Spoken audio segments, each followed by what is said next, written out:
Mi invitada se fue a Los Ángeles para estudiar un año y se quedó allí 12, convirtiéndose en una de las documentalistas más interesantes de nuestro país. El tratamiento de la lucha social y la memoria han convertido a esta profesora en una referencia del cine documental. Hoy conversamos con Almudena Carracedo.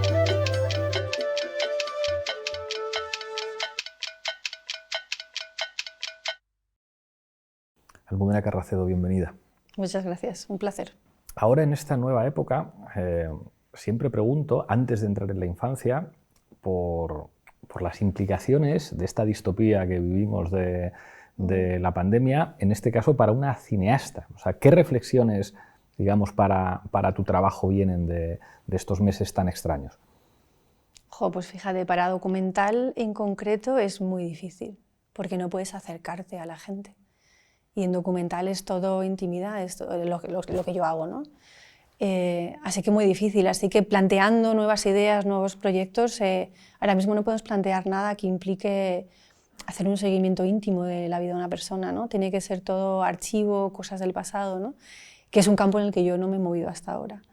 Entonces es un poco complicado. Sé que en ficción se están haciendo rodajes, es más sencillo, es muy complicado, pero sí, desde el punto de vista documental estamos ahí viendo qué va a pasar con todas esas historias que tienen que contarse además, claro, ¿no? O sea...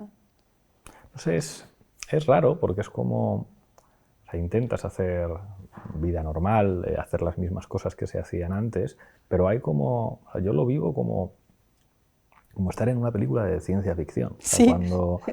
Si hace un año nos hubieran contado, dentro de un año va a haber una pandemia global que va a provocar un colapso económico sin precedentes, que va a hacer que en cualquier lugar del mundo todo el mundo vaya con mascarillas, dices, esto incluso como guión es difícil de vender por lo inverosímil, y sin embargo estamos ahí dentro y lo ocupa absolutamente todo. Bueno, es que la realidad siempre supera la ficción. Esto la gente que escribe ficción lo sabe. Esto es una frase, pero cuando la realidad supera la ficción, bueno, sí. Unas veces sí, pero cuando efectivamente... Sí, hay cosas que las guionistas te dicen, esto no puede ser.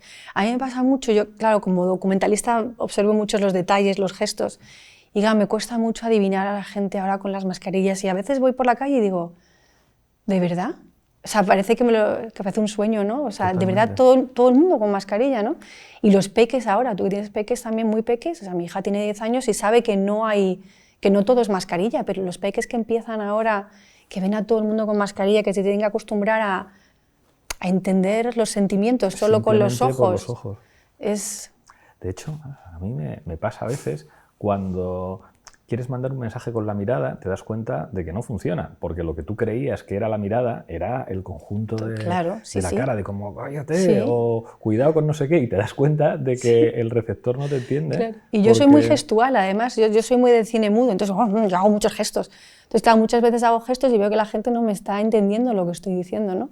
Porque a veces digo, para enseñar mi gesto, para que me entiendan, ¿no? Es complicado. Bueno, espero que podamos salir pronto y regresar a una vida normal. A ver si aprendemos también en ese regreso. Que no es fácil. No. Bueno, vamos con la infancia. Yo siempre pregunto por la infancia porque creo que es algo que explica mucho de las personas, y si no explica, por lo menos sirve para que en las entrevistas la gente se abra, porque casi todo el mundo se abre o se le pone otra cara cuando habla de su infancia. Yo sé que tú de pequeña creciste en una familia muy politizada, de ir a manifestaciones, de hacer cosas. ¿Qué recuerdos tienes y en qué medida o cuándo tú dices, a mí me interesa esto del cine? A mí me han contado que querías ser actriz y grababas cosas de cine mudo, como decías, en VHS. Cuéntame un poco de Almudena de pequeña. Bueno, efectivamente, crezco en una familia de izquierdas, ¿no? Muy politizada, militantes antifranquistas, entonces yo participo. Yo creo que también muchas de las niñas y niños de ese momento vivíamos una sociedad muy politizada.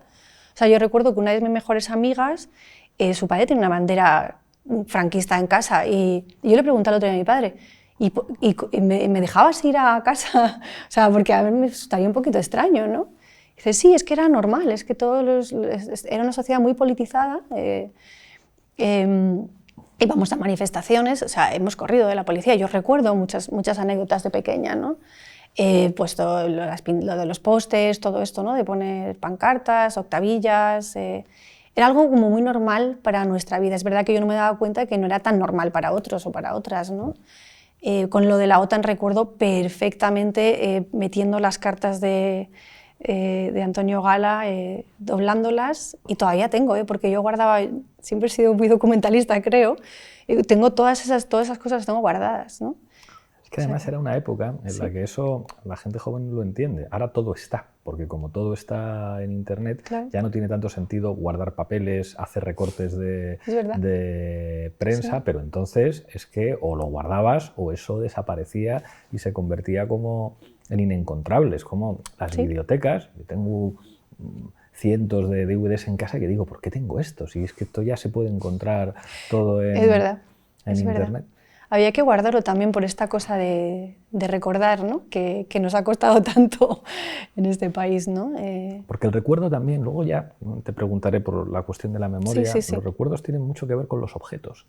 O sea, eso es como el elemento fetichista del objeto, que es como esto es un símbolo para recordar. No basta con que esté dentro de un ordenador, tiene que estar en alguna parte. Eso es muy bonito, sobre todo cuando lo racionalizas, ¿no? Pero para una niña de 13 años, ponerte a guardar todas estas cosas tenían que significar mucho en mi vida, ¿no? Claro. No tengo muchos recuerdos, pero sí recuerdo todo eso, por ejemplo.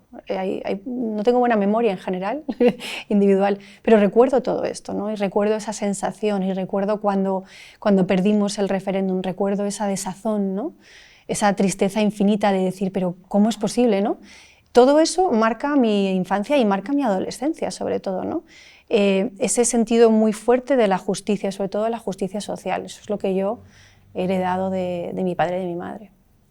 ¿Y por qué decides estudiar imagen y sonido? ¿Ahí todavía querías ser actriz o ya te interesaba más la cuestión del cine? O... Bueno, pues yo he sido una persona que he picado de muchas cosas, o sea, no soy cinéfila de estas de siempre he querido ser, ha sido más que la vida me ha ido dirigiendo y yo he ido cogiendo lo que me ofrecía, ¿no? O sea, yo estaba metida en todo, en todo, en todas las asociaciones, hacía un poquito de todo, ¿no? ¿Por qué me metí en imagen y sonido? No lo recuerdo. Yo creo que, o sea, obviamente debe ser porque me gustaba, ¿no? Sí recuerdo grabar estas, como dices, estos VHS de la 2, solo había 2 canales, ¿no? En la 2 a las 2 de la mañana, tal. Esto es otra cosa, o sea, que ponían... somos viejos, es decir, cuando tú le cuentas a VHS, un joven, cuando además le decías lo de en casa era como, pero no había mandos a distancia, y es pon la otra, claro, porque había dos, la frase de pon la otra. Es verdad. Claro, yo le he tenido que explicar a mi hija hace poco lo que era un VHS, ¿no? O sea, porque, o sea, es que no... es decir, sí he buceado mucho y sí he entendido mucho y siempre me ha gustado mucho el cine como crítica social. Casi de manera intuitiva, porque yo es que creo que llego al cine de manera intuitiva y también por una conciencia social, ¿no? O sea, es como, bueno, luego hablaremos, bueno, no es aunar esa conciencia política, pero más bien conciencia de justicia social con lo que podía hacer el cine, ¿no? Entonces yo llego ahí, realmente, el que pasa es que durante toda la carrera me dediqué a militar en todo lo posible y por haber, entonces no hice nada de cine. Fue el último año de la carrera que estuve en Francia de Erasmus, que fue un año muy interesante, ¿no? Siempre ver desde fuera, que empecé realmente a centrarme más, de manera más fija, ¿no? En, vale, esto es lo que yo quiero hacer, ¿no? Cuando sales de la carrera hay una experiencia que me interesa muchísimo. Trabajas en Gran Hermano, en el primer Gran Hermano. En el primero, que es muy importante. Que además es el importante, o sea, es como fue un acontecimiento audiovisual, cultural, generó un debate enorme, cómo se puede estar haciendo un reality show llegando hasta este extremo. El propio título en sí mismo es una provocación. Sí. O sea, es un tipo de televisión que marca pues, una realidad humana. Yo creo que las sociedades actuales no se entenderían sin ese tipo de televisión. La política no se entendería sin ese tipo de televisión. Y marca un antes y un después también, porque fue el primer reality show realmente, ¿no? Esto es. Entonces, ¿qué sacas de ahí? Porque sí. Es como no es muy coherente en tu biografía. Pero es muy interesante, porque lo que ocurre es que me llaman a una entrevista y me explican el concepto y yo al entrevistador le digo que me parece una barbaridad, que me parece terrorífico. Y entonces me llaman y me dicen que les parece muy bien mi opinión, que necesitan gente crítica adentro y me contratan. Entonces yo era una... Es decir, necesitamos a alguien que haga que no se nos vaya de las manos demasiado. No sé. Entonces era una de las 6 realizadoras, teníamos 3 turnos, pero yo estaba haciendo el doctorado entonces, en Sociología 4 además, que era un departamento en la facultad mía que estaba relacionado con sociología. Entonces, claro, yo hacía mis trabajos de análisis de lo que estaba pasando, pero desde dentro además, ¿no? Entonces, realmente son 4 o 5 meses, no es una experiencia tan... pero fue muy intensa, fue como una especie de bootcamp, ¿no? Que te metes ahí y tienes que aprender. Lo más interesante de Gran Hermano realmente para mí es que con ese dinero me compré una cámara profesional. Entonces digamos que le di la vuelta a la tortilla. Pero sí es verdad que te quedas un poco enganchado, ¿no? Cuando empiezas a trabajar y tienes dinero, te puedes comprar las cosas, ¿no? Ese acceso al mundo profesional en el cual tienes que tener una voz de fuera que te diga, espera, ¿no? Y esa voz fue mi padre. Se sentó conmigo y me dijo, Almudena, yo sé que tú estás aprendiendo mucho y todo esto, pero ¿tú te ves aquí en 10 años? Y dije, fíjate, Gran Hermano 10, y dije, no. Y entonces pedí una beca doctoral y me fui a Estados Unidos. Me escapé. La famosa beca de California de la Complutense. La EAP esta, sí. Entonces, pero aquí tengo una pregunta, porque esta beca era para un año. Yo conozco muchísima gente que tuvo su beca, que era una beca en Los Ángeles y no sé qué, pero tú te quedaste 12. Sí. ¿Qué pasó? Bueno, el sistema se puede ir sorteando. Realmente lo que ocurrió es que en ese primer año yo empecé a ir a Tijuana porque mi tesis doctoral era sobre el cine documental en Tijuana desde un punto de vista multidisciplinar, algo que ahora está muy de moda, pero en aquel momento era un poco raro, ¿no? Moderno, claro. Entonces empecé a ir a Tijuana y entonces ahí me compré la cámara. Pero por eso digo, no quería hacer un documental sobre Tijuana, sino que necesitaba grabar lo que estaba viendo en Tijuana. No sabía qué iba a hacer con eso. Entonces a medida que iba a Tijuana empecé a grabar y de ahí salió de hecho un documental. The night is falling in Tijuana and I try not to get lost.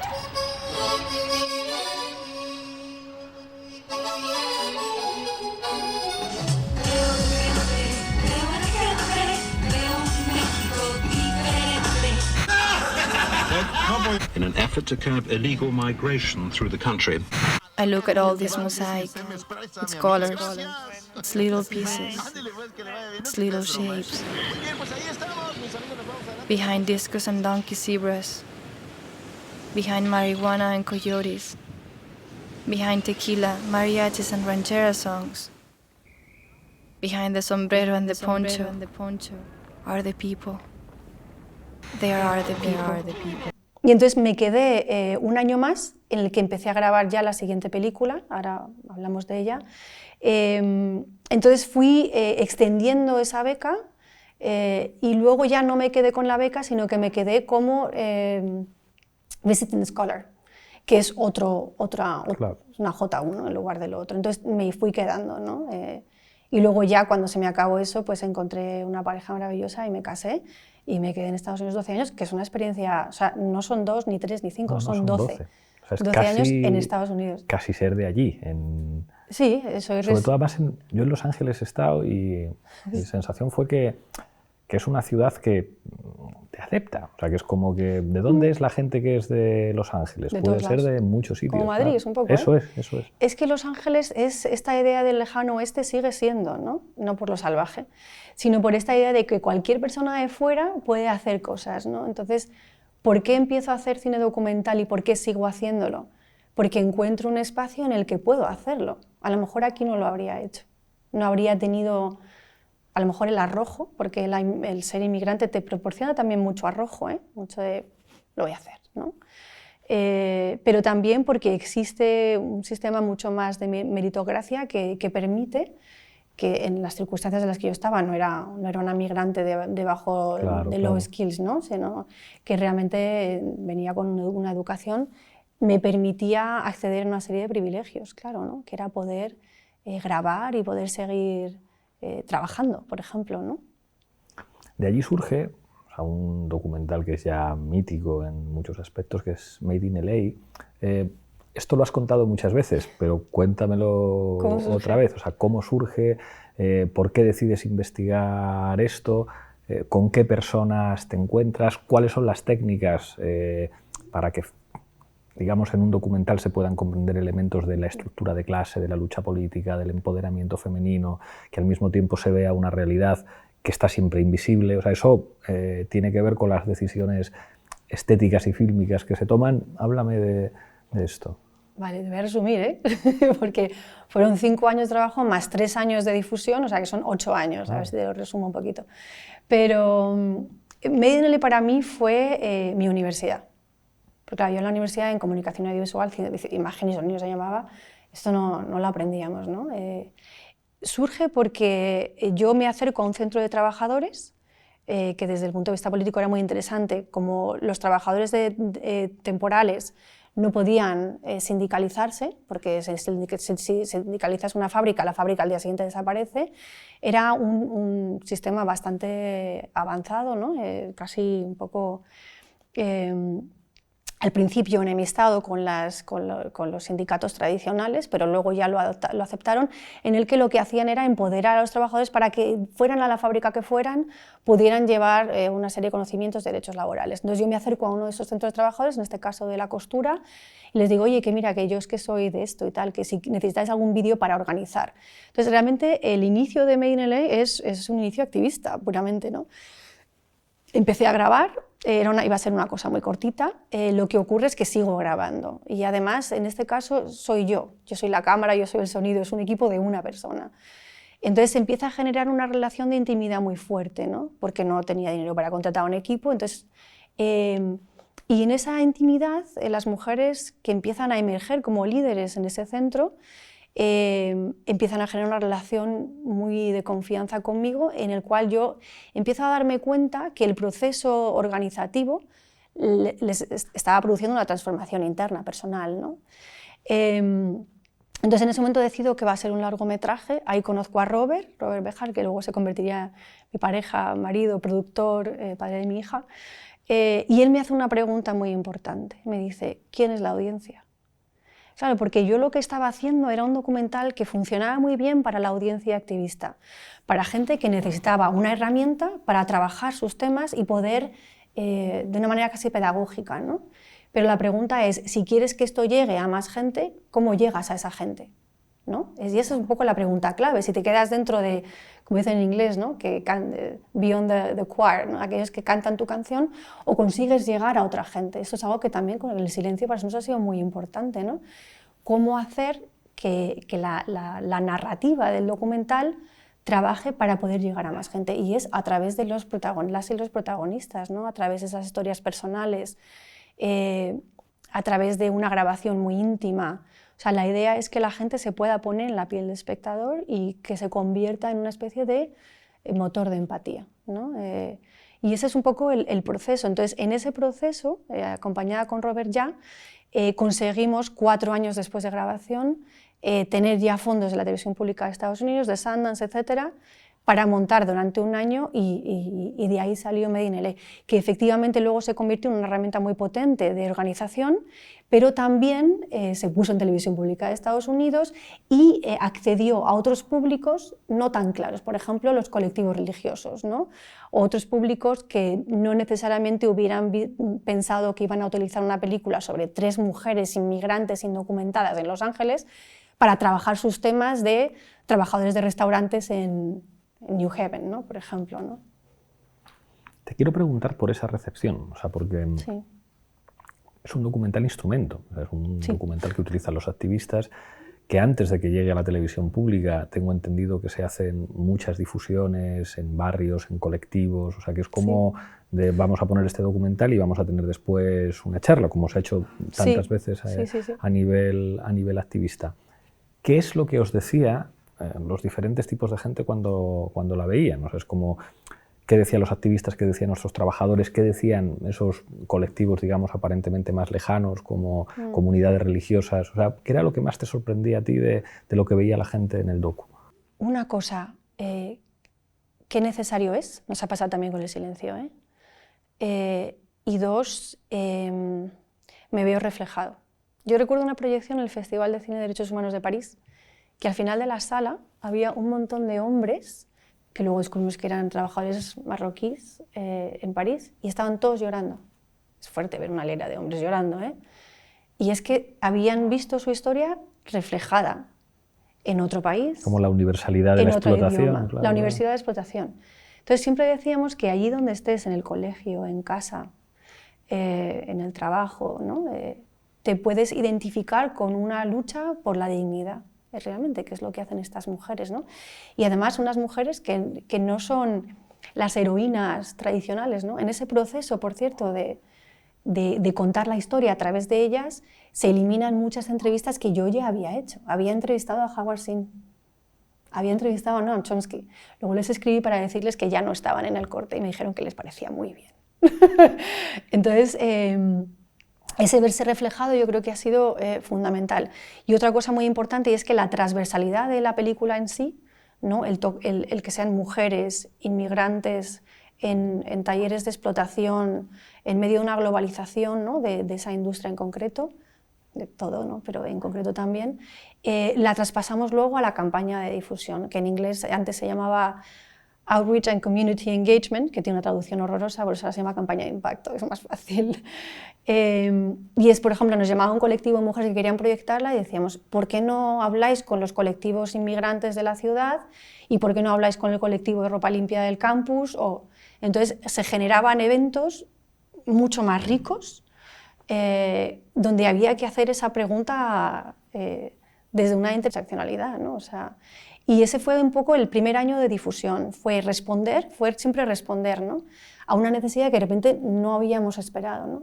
El segundo año fue ya de ataque, fue diferente, porque el segundo año dijimos, vale, está claro que hace falta la película, que funciona a muchos niveles. Era el primer año de Obama y había una expectativa de reforma migratoria. Entonces nos dirigimos a organizaciones nacionales, ya no eran locales, ¿no? Sino nacionales, y empezamos a poner la película en think tanks, en Washington, y también la trabajamos, la pusimos en el Capitolio, ¿no? Con congresistas americanos. O sea, esa idea de, por un lado, organizar con la película bottom-up, que se dice, ¿no? De abajo hacia arriba, pero también de la otra manera, ¿no? Desde la parte legislativa, de arriba hacia abajo, ¿no? Y hacer confluir esas dos en algún punto. 3 años de difusión estuvimos con la película, sí. Y terminamos porque yo me quedé embarazada y dije, ya no puedo viajar, no puedo más. Sí. Vuelves a España después de 12 años, empiezas a investigar sobre la memoria. Te quiero preguntar por qué. O sea, aquí hay como muchas cosas. A pesar de lo que se ha repetido muchas veces, es mentira que en España se haya hecho cine sobre la Guerra Civil Española y sobre la memoria. Se han hecho muchas películas donde aparece, digamos, como momentos de la Guerra Civil, pero nunca se ha intentado hacer una explicación histórica. Diría casi que la primera película que lo intenta es La Vaquilla, con un resultado lamentable en muchos aspectos, o sea, un Berlanga después de Berlanga que, digamos, que es como muy operativo a unas visiones reconciliadoras que pueden ser como muy saludables si se quiere, pero que desde luego no explica nada de lo que ocurrió. No tiene nada que ver con la realidad, No tiene claro. nada que ver con la realidad, eso es. Después, Ken Loach con Tierra y Libertad, digamos que cuenta homenaje a Cataluña, que también, o sea, es una película que genera mucha controversia porque en realidad es una película sobre la guerra civil dentro del bando republicano y de lo de David Trueba con soldados de Salamina, con la novela de Cercas, pues ya ni hablamos. Pero tú no llegas, digamos, con la intención de hacer una cosa que toque tantos temas. En principio te interesaban los bebés robados. ¿Qué es lo que te va pasando para que al final te encuentres con algo tan o hagas grande. una cosa tan grande? Claro, en este proceso de pensamiento sobre la memoria, también llegó a él de manera intuitiva. O sea, yo todos mis años de facultad donde tenía estas militancias, este tema no lo tocamos, pero no es que no lo tocamos por censura, es que no estaba en nuestra perspectiva política que esto fuera algo que se tocara o que hubiera que hacer, ¿no? O sea, Black Panthers, no sé qué, pero esto no. Pero yo tenía un dolor dentro de mí, que siempre hablo de él, ¿no? Es un dolor que crecía. Me imaginaba a mis padres corriendo a la policía a la edad que yo tenía entonces, ¿no? En la facultad, ¿no? Y decía, oh, fíjate, o sea, me producía dolor, ¿no? Imaginar toda esa lucha y toda la gente que se había quedado, claro. Había gente que había dado su juventud y gente que había dado su vida, ¿no? Sí. Una película me marcó mucho, que fue La memoria obstinada. Hay una escena en esa película de Patricia Guzmán, la de Vivir en la Filmoteca en el 98 o así, y es cuando él regresa a Chile y le enseña a jóvenes de instituto la batalla de Chile. A mí en esa escena yo me hundí en el sofá llorando, ¿no? Hay algo ahí muy fuerte. Yo además luego he visto a gente así con el silencio de otros, ¿no? Siempre digo que cuando hay algo que te hace, que se te engancha aquí, ¿no? El centro que dicen, ¿no? Es que hay algo que está conectando con dentro. O sea, no solo la historia que estás viendo, sino algo que conecta con algo profundo que está dentro de ti y que te está doliendo, ¿no? Entonces, de ahí empezó un poquito esta investigación casi personal, ¿no? No tanto con el objetivo de hacer una película, sino con entender un poquito más. Obviamente yo tenía suficiente inquietud por la familia en la que había crecido para intentar entender más, porque hay gente que, claro, no sabía absolutamente nada, ¿no? Y hay una película que también me marca mucho, que es El laberinto del fauno. Claro, El laberinto del fauno, sí, había visto Tierra de Libertad y todo, pero es que en El laberinto del fauno... Es una película de un mexicano. Que eso de un no hay mexicano que y de vista. fantasía, ¿no? Claro, claro. Yo entendí lo que era el fascismo en España. Entonces hay una escena en que el protagonista, ¿no? Que es muy fuerte, ¿no? Le rompe el cráneo. Y yo en esa escena me salí del cine, estaba ya con Robert yo en Los Ángeles, me salí del cine porque tenía náuseas. Y regresé y la vi, y yo creo que ese es el germen del silencio de otros. Ese regresar, ese decir, vale, yo quiero saber más de esto. Entonces, el fast forward que dices tú es que efectivamente vivíamos en Los Ángeles, en Nueva York, y tuvimos una niña. Entonces, ya con esa sensación de, ¿no? Con el bebé en brazos, empezamos a recibir las noticias de los bebés robados. O sea, digamos, ese es el momento en que dices, esta es la historia, ¿no? Esta es la historia que quiero contar. Es lo que pensábamos, ¿no? Vinimos a grabar a Madrid en el 2011 y en el 2012 nos mudamos porque nos damos cuenta que no podemos grabar esta historia en la distancia, tenemos que acompañar. Y cuando llegamos a Madrid en el 2012, justo se está organizando la asociación o la plataforma que luego se convertiría en CEACUA, que reunía a muchas asociaciones para apoyar la querella argentina. Entonces, el encontrar la querella argentina para nosotros fue el encontrar el tren, ¿no? El encontrar la historia. Realmente los bebés robados se integraban ahí. No hay pueblo en España donde no haya víctimas del franquismo, ¿no?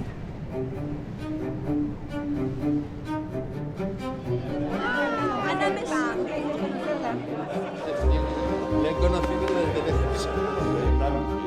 Respecto de crímenes. No es algo que mira al pasado. Estamos peleando por el futuro.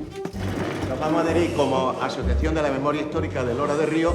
Nosotros nos vamos a adherir a este proyecto con muchísimo entusiasmo. Nos interesa meterlo en los pueblos, la recogida de firmas de apoyo y las mociones de los ayuntamientos. Ayuntamiento a ayuntamiento. Si efectivamente la jueza decide imputar y dictar órdenes internacionales de detención respecto a estas personas, las posibilidades que se nos abren se expanden absolutamente. Y todo esto va a ser una bola de nieve.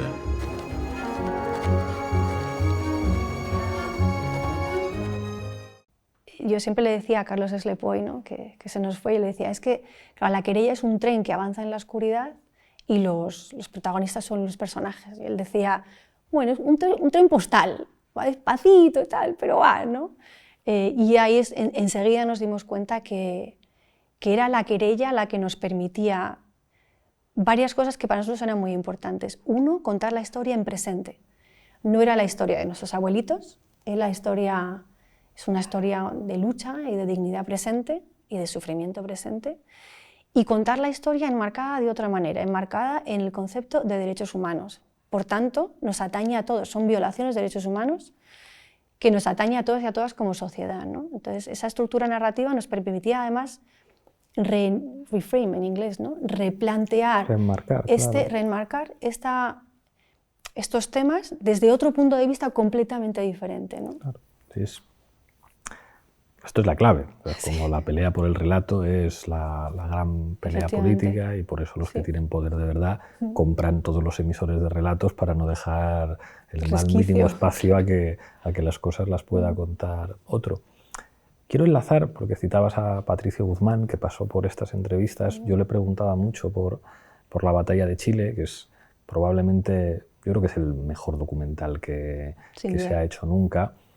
En la facultad lo ponía a veces para que vieran cómo desde el cine documental se puede explicar las enormes complejidades y los enormes matices de un proceso político, de una lucha política. Y además, yo defiendo que en la batalla de Chile se ve cómo va a acabar la cosa. Es decir, que al final lo que termina ocurriendo, dices, claro, o sea, en esa correlación de fuerzas, si al final el enfrentamiento va a ser de tipo militar, no hay organizaciones armadas populares que puedan resistir lo que se les viene encima, y con los Estados Unidos detrás y demás. Pero sobre todo, ese documental te enseña el Chile de verdad, porque lo que van haciendo ellos es poner la cámara y hacer que gente vaya contando en todos lados. Esto no es menor, y ahora te lo aterrizo en el porqué. Aquí se intenta hacer una cosa muy parecida, que yo creo que es lo mejor que se ha hecho durante la transición y sé que ha influido en ti también, que es lo que hacen los hermanos Bartolomé con Después de, que por aquí pasó Cecilia hace poco. Sí, he visto su entrevista, maravillosa. Ahí ya es increíble, luego te cuento cosas que me contó. Entonces, el hermano estuvo en la batalla de Chile y utilizan, digamos, un tipo de estética similar. Eso hace que Después de tenga un valor enorme en un país donde lo que se metió por vena a millones de españoles eran los documentales de Victoria Prego, contándote la transición como un proceso que depende básicamente del rey, de Suárez y de Carrillo, que eran básicamente amigos, panas. Es como el relato oficial, que fíjate lo que es el tiempo, cuando lo ves ahora es absolutamente impresentable. Es decir, yo me lo he chupado entero. Si eso lo vuelven a pasar por la televisión ahora, o sea, en las redes sociales arderían de qué clase de tomadura de pelo. Y sin embargo, Internet está plagado de vídeos de Después de, que precisamente por la honestidad documental de nosotros le estamos preguntando a la gente y la gente dice lo que quiera. Es un retrato de aquella sociedad y permite comprender muchas continuidades y muchos elementos que ahora han estado. Lo que tú haces, que creo que esto lo hablaste con Cecilia, es decir, bueno, tú grabaste las primeras exhumaciones y yo he estado grabando las últimas. Hay un elemento de continuidad ahí. Es verdad que quizá la época nuestra es más triste, o sea, porque en la época de la transición hay una esperanza. Totalmente, completamente, y un combate, y aquí lo que hay es, digamos, lo que se pide es respéteme, o sea, es como déjeme recuperar la dignidad. Claro, aquí estoy, déjeme contar lo que ocurrió. Te quiero preguntar por eso, por cómo a la hora de construir los relatos nacionales, los relatos de país, ese tipo de documentales son absolutamente imprescindibles frente a las cosas que siempre eran los otros. Claro, porque es que la visión del documentalista es siempre muy profunda, ¿no? Lo que intentan los buenos documentales es como una cebolla, es ir pelando, ¿no? Ir pelando para ir entrando cada vez más y entenderlo, ¿no? Intentan no ser panfletos, ¿no? Para no ir con el martillo, ¿no? Y para mí, obviamente, son inspiración del trabajo que quiero hacer, ¿no? Una cosa que hace Patricio y Cecilia es grabar los dos lados. En nuestro caso, sentíamos que los que no habían tenido la plataforma, no digo voz, porque esto de poner voz, los protagonistas del documental tienen voz. Yo pongo una plataforma, no habían tenido esa plataforma, había sido Victoria Prego, ¿no? Con la historia de la transición hecha por estos y no por todos estos y estas que son los que se dejaron la vida en la calle, ¿no? Entonces queríamos de esa trayectoria, pero sí queríamos claramente hacer un documental con un punto de vista muy claro, ¿no? Que era aquellas y aquellos que no habían tenido esa posibilidad de contar su historia, ¿no? Y eso nos han preguntado, ¿por qué no las dos partes? Y bueno, es que no somos tampoco un reportaje, ¿no? O sea, yo creo que las películas documentales, al contrario de un informe semanal, ¿no? Que a lo mejor tiene que adherirse a otras cosas, es un trabajo creativo, ¿no? Entonces nos parecía muy importante contar la historia a través de estas personas. Pasado mañana, ya no hay aquí. Ya no está.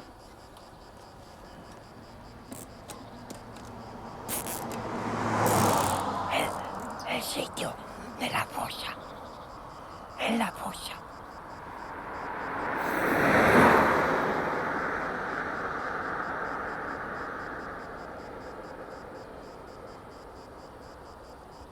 Mira, ahí, en ese zarzal, esos zarzales tiraron la ropa y la dejaron desnuda.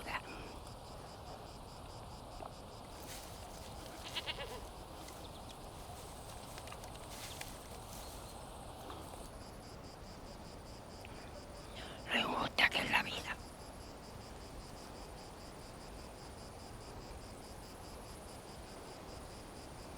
No la vida. Los humanos somos injustos.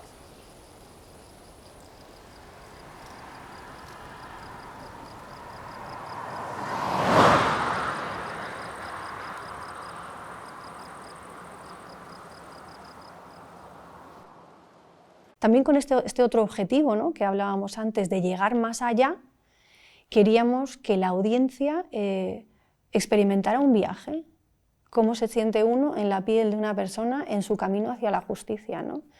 Y por eso teníamos que contar la historia a través de personajes, que son seres reales, claro, ¿no? Participantes, ahora no, teniendo en cuenta que venimos de esa tradición documental, ¿no?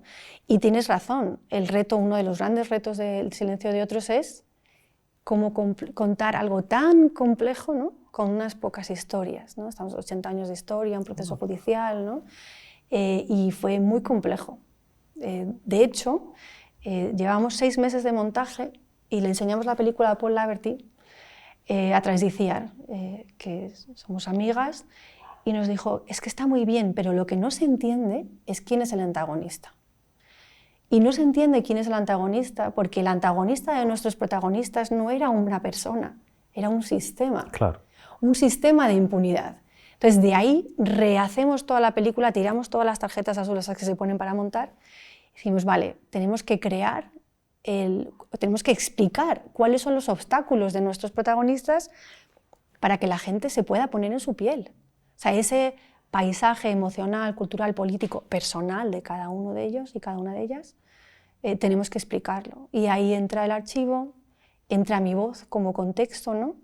Entra todo un contexto que intenta equilibrar la información que hace falta dar, pero al mismo tiempo hacerlo la mayor parte posible a través de la emoción, que es realmente el poder del cine, ¿no? El cine con la información no se lleva muy bien. No es cine, claro. Pero la emoción, la belleza, ¿no?, el hacer algo que pudiera llegar más allá, porque era una película bella, por ejemplo, ¿no? Estos han sido, bueno, muchos de los retos, ¿no? Ha sido un proceso de 7 años, o sea que sí ha sido muy largo. Y siempre respetando esa tradición documental. La nostalgia de la luz, en concreto, es una película que veíamos cada vez que nos atorábamos en algún lado, veíamos Nostalgia de la luz y preguntábamos, ¿cuál es nuestro desierto de Atacama? Esta era la gran pregunta que teníamos puesta así, ¿no? Para inspirarnos, evidentemente venimos de una tradición documental y sin ella no somos nada, claro. La memoria es algo que ha ocupado espacio político en los últimos años, en los últimos 10, 12 años. Hay acontecimientos en los últimos meses que también van en la dirección de que la memoria se convierta en un debate. Lo que te quería plantear es que a mí me falta algo, o sea, es como esto lo hablo en el gobierno, o sea, con la vicepresidenta primera le decía, Carmen, aunque tú creas que no, mucho más importante que una ley es una serie. Cuando se haga una serie de televisión, eso tiene un efecto reparador, de concienciación, de generación de marcos para las nuevas generaciones, mucho más que lo que pongamos en una ley que al fin y al cabo está muy bien, es necesario, pero va a ser un artefacto de disputa parlamentaria, de disputa política. La clave es otra cosa. Hace poco veía esta serie La Veneno, que me parecía de una eficacia política, es como ya está, o sea, ya habéis ganado el debate, o sea, con esta serie los transfobos van a ser una minoría sin posibilidad porque esto es 1000 veces más eficaz que todo lo que haga el Ministerio de Igualdad, que todas las... Pero esto todavía falta, o sea, esto no se ha hecho. En España falta mucho de esto. Claro, sí. O sea, es como ya hay trabajos documentales enormemente valiosos, pero no está hecha ni el largometraje ni la serie. Hay siempre como las promesas, David Simon va a hacer con Roures una cosa de la guerra civil, que vas, pero no se termina de concretar. ¿qué meterías tú? O sea, imagínate que te llaman para participar en la concepción de eso, ¿qué se te ocurriría a ti poner? Pues mira, a mí lo que falta en El silencio de otros es toda la parte económica, el reparto del pastel, ¿no? Yo me acuerdo cuando fui a ver El Rey en el Teatro del Barrio, dije, es esto es lo que falta, creo. Y creo que esa es la parte que no se comprende muy bien todavía, ¿no? Porque si hablamos de la parte política, que por cierto, creo que una ley es muy importante y me encanta que se llame de memoria democrática, porque nosotros siempre hemos dicho que el documental no es un documental de memoria histórica, es un documental de memoria democrática, esa memoria de la democracia, ¿no? Y es ese trabajo doble, ¿no? El trabajo cultural, que es el que hemos intentado incidir en cierta manera, y también hace falta ese trabajo legislativo y tienen que encontrarse, ¿no? Yo metería, pero lo haría a través de historias, no lo haría a través del documental histórico clásico. Creo que es importante ponerle cara. Lo que nos ha pasado con la película es que yo creo que ha conseguido llegar más allá de un público comprometido o simpatizante incluso, a gente que o no sabía nada, por ejemplo toda la juventud, o había aprendido un relato diferente. Pero es que incluso estas cosas a veces despiertan cosas que están latentes. Sí. Es decir, cuando, digamos, tú tienes una formación, un compromiso, un no sé qué, tienes recursos para interpretar cualquier cosa. Pero el cine a veces despierta cosas que están y que no tenían palabras para expresarse. Ahí, ¿cómo se llama esta peli que no es sobre la guerra civil, que es sobre la cárcel, la de ahí? ¿La voz dormida? La voz dormida. En La voz dormida, a mí varias personas me han contado que vieron a abuelos y abuelas de su familia llorar, porque por primera vez les habían contado una historia sobre sí mismos, sobre sus familias, que algunos habían vivido, pero que nunca la habían visto. Entonces es como lo que solamente es un recuerdo personal, si no va acompañado de un relato, cuando la gente dice, no, que yo me acuerdo de recordar, es tener dispositivos de relato para recordar.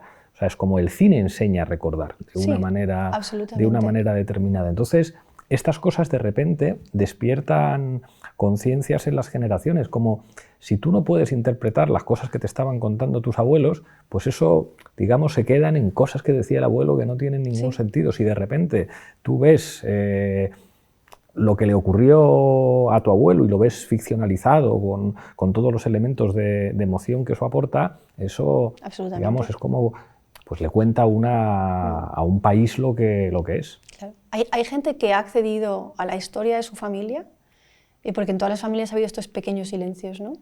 Ha accedido a la historia de su familia a raíz de ver la película, por ejemplo. Claro. Una proyección que fui con Cuchi Echegoyen en el cole de mi hija, con chavales de 13 y 14 años, eso es como el documental de Patricio, ¿no? O sea, una emoción, un llanto. Había chavales que se daban cuenta por primera vez quién había sido su abuela o lo que le había pasado a su abuelo. Claro. Y de repente lo entendían. ¡Oh! Y era una especie de estallido, ¿no? Súper potente, ¿no?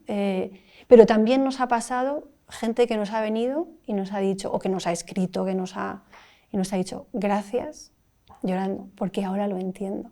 Yo siempre he pensado que había que olvidar, ahora lo entiendo. Periodistas que me han escrito, es decir, me te entrevisté, luego vi la película, ahora lo entiendo, muchas gracias. O sea, entonces, el poder llegar a esa otra gente que tenía un discurso diferente, porque es lo que hemos aprendido, ¿no? Hay que olvidar, hay que dejarlo atrás, y reenmarcarlo, ¿no? De otra manera, yo creo que ha sido una de las cosas más poderosas que ha pasado con la peli, ¿no? El poder incidir en un debate cultural, ¿no? Cuando en la película se puso en la 2, por ejemplo, que fue trending topic antes, pero en cuanto empezó, o sea, 2 horas antes de empezar, Pedro Sánchez tuiteó sobre la película y luego lo hiciste tú, y ahí empezamos a ser trending topic número 2, es decir, se estaba generando una conversación en redes súper bonita. Y una cosa que pasó que es espectacular es que cuando la película dejó de ser trending topic número 2 y empezó a bajar, hubo una tendencia que empezó a subir que no tenía hashtag. Se llamaba Ley de Amnistía del 77. Y a las 7 de la mañana estaba en tendencia número 3. Durante toda la noche la gente se dedicó a hablar de una ley que no conocían y que habían conocido con la película. Claro. Eso es, o sea, qué cosa más bonita. Yo me acuerdo en la proyección, fuimos al Teatro del Barrio porque pusieron la película para proyectarla y me fui a comprar unos bocadillos para todos porque vinieron Chato, Cuchi, vinieron muchos de las protagonistas de los participantes y las participantes de la película, y me fui a comprar unos bocatas y yo veía los tweets avanzar y decía, es que esto no lo voy a vivir nunca más. Esa noche tuve pesadillas de dar corazón, corazón, corazón, corazón a todos, ¿no? O sea, y eso yo creo que es lo más emocionante, ¿no? El entender que todo ese sacrificio ha servido. Porque una de las cosas más dolorosas para nosotros durante todo el proceso, de verdad, era la sensación de ver. La sensación de... Es que me emociona un poco, ¿no? De verdad vamos a hacer justicia a todas esas historias, las que están y las que no están. Porque las participantes en la película tienen una responsabilidad muy grande y es representar a cientos de miles, ¿no?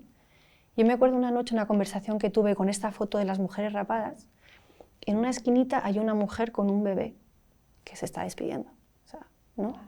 Y tuve una conversación con ellas y yo les prometí, ay, qué emoción, pero yo les prometí que les iba a hacer justicia y que tardaríamos lo que tardáramos en hacer la película, que fueron 7 años al final, hasta que consiguiéramos que la gente cuando lo viera entendiera quiénes eran ellas, ¿no? Y entendiera que necesitaban justicia hoy, en el presente, ¿no?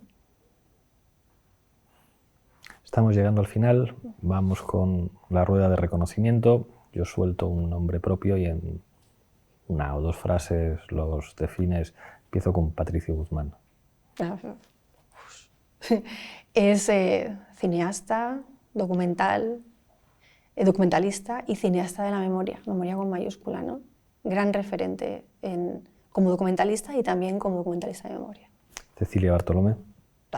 Feminista, pionera, vine antes que todas nosotras. Le debemos muchísimo las mujeres en el cine en España y como documentalista, mucho más. Carlos Eslepoy. Ay, ahí me tocas. Carlos fue un ser maravilloso, un Quijote que tocaba el suelo, un visionario.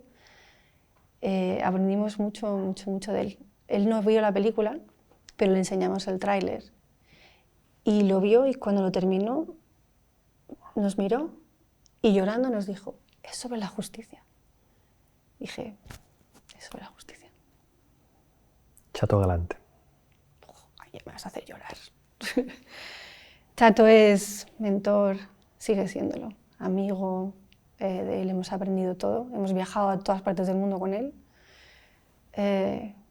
Militante o sea, había que no comer, no se comía, había que no dormir, no se dormía, ¿no? Una persona que entendió clarísimamente lo que la película quería hacer, esa conversación en presente, ¿no? Y que acogió la película como una herramienta, ¿no? Él hablaba, me estoy enrollando, pero él hablaba de la cuchara que utilizaban en la cárcel para acabar. Decía, esta película es nuestra cuchara, está con nosotros todavía. María Martín. Jo, tú que me quieres aquí, quieres hasta que me salga, ¿eh? Fíjate que el fin de semana que falleció María Martín, habíamos quedado con ella porque nos iba a hacer galletas fritas que hacía a sus nietos. Era una relación muy bonita realmente. Yo creo que María jamás se hubiera imaginado lo que pasó con la película. Que una mujer siga luchando de esta manera, pero sus cartas, que escribiera con sus faltas de ortografía, que escribiera a todo Dios, que no cejara nunca la lucha, es un ejemplo, ¿no? que ha estado con nosotros. De hecho, su imagen representa la película. Ascensión Mendieta. Ay, otra de estas mujeres, ¿no? Maravillosa. Ascensión nos entregó también su historia. Tuvo la suerte de ver a su padre exhumado y de poder descansar con él. Conocerla fue desde luego un privilegio y le estamos infinitamente agradecidos que nos haya dejado contar su historia. Nos queda ya solamente el cuestionario. Sí. ¿Qué libro recomendarías leer a todo el mundo? la hago dormida. ¿Qué película recomendarías ver de ficción? ¿Puedo hacer de ficción? Bueno, documental, Nostalgia de la luz. De ficción, Paisaje en la niebla, de Angelo Poulos. Cuando pienso en hacer ficción, pienso en Paisaje en la niebla. Es una película con una ternura y una crudeza social brutal. ¿Una serie? Ajá, no soy muy de series, porque como me engancho y no tengo tiempo. Chernobyl. Y ya solo me queda una. Esto lo hago, esto es una maldad que hago. Antes preguntaba Ya te he visto. por una canción, pero ahora digo, no, cuando murieras, ¿qué canción te gustaría que sonaras? Entonces va quedando un archivo de mucha gente. De funerales. No sé si sobreviviré a todos, pero que dejan claro qué canción. Vas a ver, con la lista de tú aquí tienes que poner tal. Fíjate que esto lo he visto, que lo estabas preguntando y me lo he pensado mucho. Y yo creo que una canción que marcó mi adolescencia fue Canto a la libertad de La Bordeta. Y la he vuelto a ver, el texto, y me parece que sigue estando tan vigente. Esa. Pues hasta aquí hemos llegado. Aquí tendría que haber una taza. Hay una taza. Y hay que brindar con la izquierda, ¿verdad? Y hay que brindar con la mano izquierda, entonces mirando la cámara. Sí. Y brindar por lo que tú quieras. A esta cámara. Vale. ¿Puedo hacer dos brindis aquí? Claro. Sí, claro, aquí podemos hacer lo que queramos. Vamos. Bueno, hago dos brindis. El primero, voy a copiar a mi hija, porque cuando empezó le gustaba mucho esto del chin chin, entonces ella se inventó el verbo chinchar. Ella siempre chincha por la paz. Yo le voy a añadir justicia, ¿vale? Chincho por la paz y la justicia. El segundo brindis, brindo porque más y más mujeres podamos contar nuestras historias por las mujeres cineastas.